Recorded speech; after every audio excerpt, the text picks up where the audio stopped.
Hello guys, welcome back to my channel. તો આજે હું થોડી રેસ્ટ ડે માં છું. રેસ્ટ ડે એટલે રિલેક્સ મોડમાં છું because I am having my first day of period.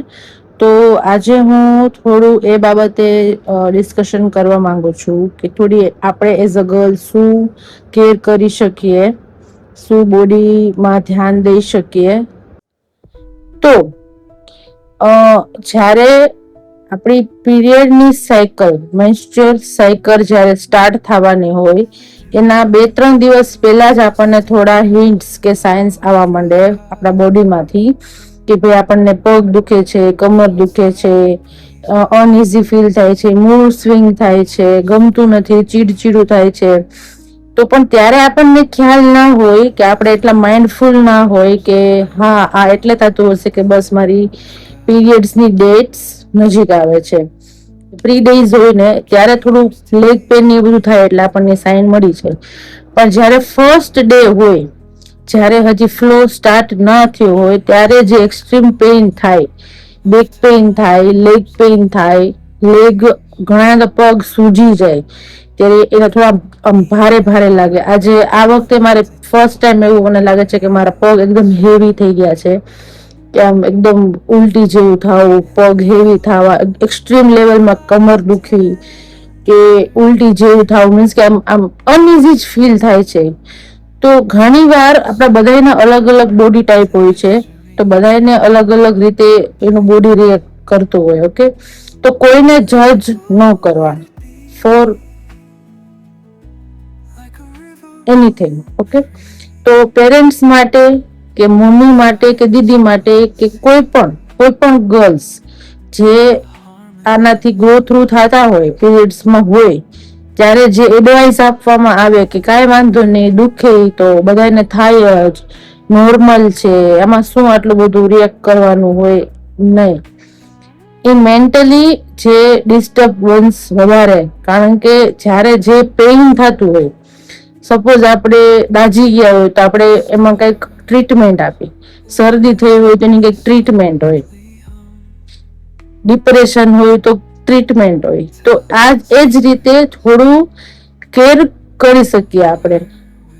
પણ હું એ નથી કહેતી કે તમે પ્રેસ્ક્રિપ્શન, મીન્સ કે તમે દવા લ્યો કે કોઈ ડોક્ટર પાસે જઈને તમે કઈક દવા પ્રિસ્ક્રાઇબ કરી આવો કે કાંઈ પણ. એમ દવા લેવાની હું ઓપોઝિટ છું કે ભાઈ હું દવા ઓપોઝ કરું કે ભાઈ હું ન લઉં એમ, બરાબર. પણ મેડિસિન સિવાય પણ થોડી કેર હોય, એમાં ઇમોશનલ, મેન્ટલ અને ફિઝિકલ બધી રીતે તમે હેલ્પ કરી શકો. ઓકે, તો ફોર ગર્લ્સ હું તમને એટલું કહેવા માંગુ છું કે જ્યારે તમારો ફર્સ્ટ ડે હોય ત્યારે લીંબુ શરબત પીવો. એમાં થોડોક સુગરનો ભાગ પણ આવી ગયો અને થોડું તમને એનર્જી પણ બૂસ્ટ મળે. ઓકે, થોડું લ્યુક વોર્મ વોટર પીવો કે ભાઈ થોડું શીપ કરો તો તમને હાઇડ્રેશનમાં ઇશ્યુ ન આવે, બરોબર. તો જ્યારે પણ મારે આવું કઈ થાય તો હું પહેલા એક આખો ગ્લાસ લીંબુ શરબતનો પી જાઉં, એટલે થોડીક એનર્જી રહે શરીરમાં.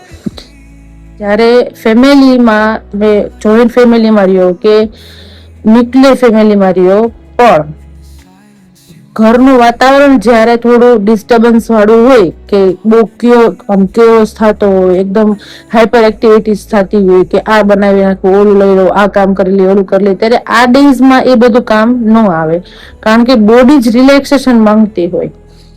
તો આ જે ફેમિલી મેમ્બર્સ કે બોયઝ જે જોતા હોય, મીન્સ કે પાર્ટનર તરફ થોડીક માઇન્ડફુલનેસ રાખો, કારણ કે એના બોડીમાં જ એટલા ચેન્જીસ થતા હોય. તો તમે થોડીક એને સારી રીતે ટ્રીટ કરી શકો કે ભાઈ ચાલો રિલેક્સ કર, આપણે ક્યાંક બહાર જવું હોય તો બહાર જઈ શકો, તમે ટીવી સાથે જોઈ શકો, થોડુંક માઇન્ડ કઈ પણ એક્ટિવિટી પર માઇન્ડ રિલેક્સ કરી શકો. એમ થોડા કામમાં હેલ્પ કરાવી શકો કે ભાઈ ચાલો એ અત્યારે થોડા 2-3 દિવસ રેસ્ટમાં છે તો થોડુંક હું હેલ્પ કરાવું. કઈ પણ રીતે મગજને શાંતિ દેવા માટે કઈ પણ કરી શકો, સાદી સુદી ભાષામાં. અને થોડા જે જૂના અને રૂઢિચુસ્ત જે બધા ઓલા નોર્મ્સ છે કે નહીં, આ સહન કરવાનું, કરતું રહેવાનું, ઇટ્સ ઓકે થાય બધાને, એ બધા બસ હવે સ્ટોપ કરી દો. It's okay. તમે તમારું પેઇન કોકને કહી શકો, ઇટ્સ ઓકે, દુખાવો છે તો છે. શરદીની દવા તમે લ્યો છો, તમે કયો તો છો ને ડોક્ટરને કે ભાઈ મને શરદી થઈ છે. એવી રીતે પીરિયડ્સ છે, નોર્મલ છે, યુનિવર્સલ છે, ઇટ્સ ઓકે. તો એવું જે કોઈ વાત કરતા હિચકિચાતા હોય કે ભાઈ બોયઝ સાથે કેવી રીતે વાત કરવાની, પેરેન્ટ્સને કેમ વાત કરવાની, ઇટ્સ ઓકે. આ યુનિવર્સલ છે, બધા સાથે થાય છે અને નોર્મલ છે. અને દુખાવો થાય છે એ પણ બધાને ખબર છે. તો જે નોર્મલ જે બધી વસ્તુ છે ને એ બધી નોર્મલ જ રહેવા દો, અને એડવાન્સ લેવલે ન બનાવો. અને બોડી છે એને થોડું રિલેક્સેશન જોતું જ હોય. કોઈ પણ ગર્લ્સ હોય, દુખાવો થતો હોય કે ન થતો હોય, કારણ કે ફ્લો એટલો હોય, બ્લડ ફ્લો એટલો હોય કે તમારી બોડી જ ચેન્જ થતી હોય. તો બેટર છે કે તમારા પાર્ટનરને, તમારી ડોટરને, તમારી ડોટર ઇન લો ને, કાંઈ પણ હોય, કોઈ પણ હોય, તો તમે એને સપોર્ટ કરો. ઓકે, તો બસ આ થઈ ગઈ થોડી ઇમોશનલ વાત. તો હવે હું તમને આજે થોડી ફન એક્ટિવિટી કરી છે કે થોડી ચેટ જીપીટી ને આપણે પૂછીએ કે શું એડવાઇસ આપે છે. ઓકે, તો હું સ્ક્રીનશોટ અહીંયા રાખીશું અહીંયા. તો ચેટ જીપીટી ને મેં પૂછ્યું કે આ ડેઝમાં આપણે શું કરી શકીએ. તો એને થોડી બેઝિક જે બધી નોર્મલ હોય એને કીધું કે પાણી પીતું રહેવાનું, પ્રોટીન લ્યો, આયર્ન રીચ ફૂડ હોય જેમાં પાલક છે, દાળ છે, એ બધું તમે લેતા રહ્યો કે તમારા શરીરમાં તમને સ્ટ્રેન્થ મળે. એટલે થોડી ઘણી તમે એક્ટિવિટીઝ કરો કે થોડું ચાલો કે સ્ટ્રેચિંગ કરો, યોગા કરો. હું થોડા સ્ટ્રેચિંગ ના કે ઈ પણ અહીંયા ફોટોઝ મૂકી દઈશ. તો તમે તમારા માઇન્ડને રિલેક્સ કરી શકો. આ બસ એક્ટિવિટી તમારે માઇન્ડને રિલેક્સ કરવા માટે જ હોય.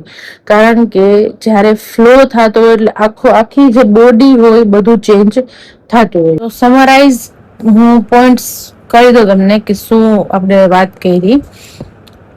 લાઇટ એક્ટિવિટીઝ કરવાની, વોકિંગ છે, યોગા છે, બરાબર, ડ્રિંક વોટર, હાઇડ્રેશન માટે મસ્ટ છે, હર્બલ ટી છે, બ્લેક ટી છે, બ્લેક કોફી છે, કાંઈ પણ તમે ગરમ લ્યુક વોટરમાં તમે કાંઈ પણ કરી શકો. ઓકે, એમાં તમને હાઇડ્રેશન મળે.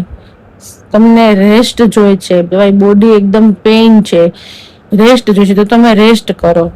થોડું ખાવા પીવામાં મીન્સ કે પ્રોટીન છે, આયર્ન છે, થોડું એનું ધ્યાન દો. ઓકે, લીંબુ પાણી પીવો. લીંબુ તો ઠીક છે, થોડું તમે સ્ક્વીઝ કરો, ખટાશ ઓછી કરો, બટ થોડી સુગર આવે તો તમને થોડી બોડીમાં એનર્જી રહે. એટલા માટે લીંબુ પાણી મીન્સ કે લીંબુ શરબત આપણે જે ગુજરાતીમાં કહીએ લીંબુ શરબત. ઓકે, તો એ પણ સારું છે. મેડિટેટ કરો. ક્યારેક તમારું માઇન્ડ એકદમ ઓવર ઇમોશનલ હોય, આ જે કન્ડિશન હોય ને એમાં થાય, મૂડ સ્વિંગ્સ થાય, તો મ્યુઝિક સાંભળો, ટીવી તમને જે ગમે એ ટીવી જુઓ, કાંઈ પણ તમને જે એક્ટિવિટી ગમતી હોય તો તમને રિલેક્સ તમે થાવ.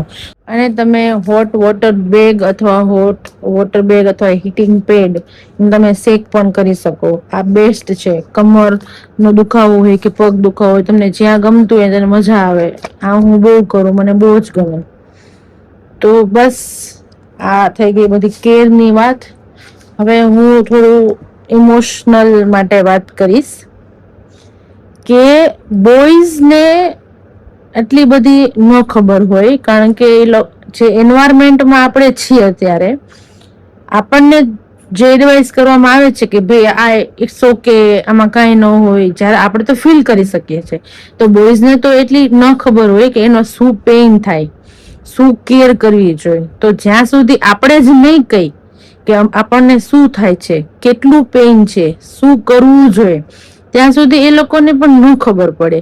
તો બેટર છે કે તમે વાત કરવાનું સ્ટાર્ટ કરો. વાત કરશો તો તમને સામે રિસ્પોન્સ મળશે.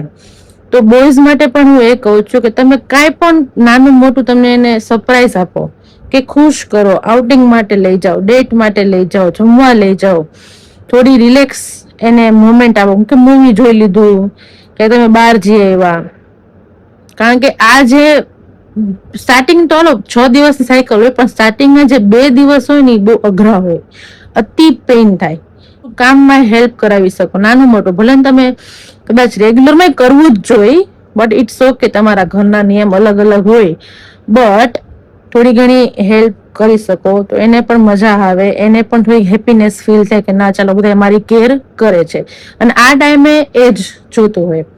તો બસ આજનું હું તો બસ આટલી જ એડવાઇસ અને આટલી જ વાત કરવી હતી.